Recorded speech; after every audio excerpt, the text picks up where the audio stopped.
Antusiasme penonton memuncak saat ratusan orang memadati Nipah 21, Nipah Mall Makassar, Jalan Urip Sumoharjo. Acara nonton bareng dan media gathering film Rangga Cinta berlangsung meriah dan penuh nostalgia dengan hadirnya para penggemar dari berbagai kalangan.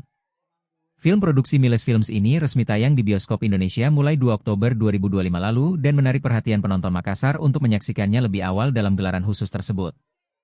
Yang membuat suasana semakin istimewa adalah kehadiran pemeran utama Lea Princi, Cinta, El Putrasarira, Rangga, serta sutradara Riri Riza yang hadir langsung berinteraksi dengan penonton. Penonton terlihat antusias berebut kesempatan berfoto dan berbincang langsung dengan para pemain setelah pemutaran film selesai. Film Rangga Cinta merupakan adaptasi modern dari film legendaris Ada Apa Dengan Cinta?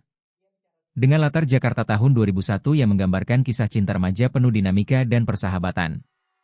Bagi saya, Rangga Cinta bukan hanya kisah cinta remaja, tapi ruang untuk merayakan cinta dalam banyak bentuk mulai dari sahabat, keluarga, bahkan cinta pada diri sendiri, ujar Riri Riza. Produser Mira Lesmana menyampaikan bahwa film ini merupakan kerja kolaboratif yang hangat dan penuh dedikasi untuk menyentuh hati penonton di berbagai daerah.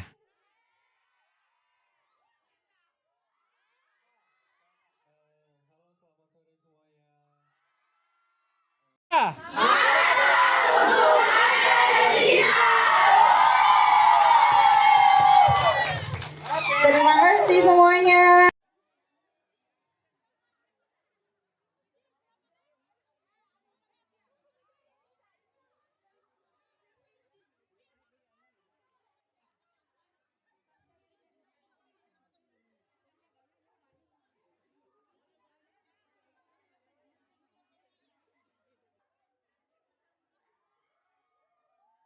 Download Tribun X sekarang, menghadirkan lokal menjadi Indonesia.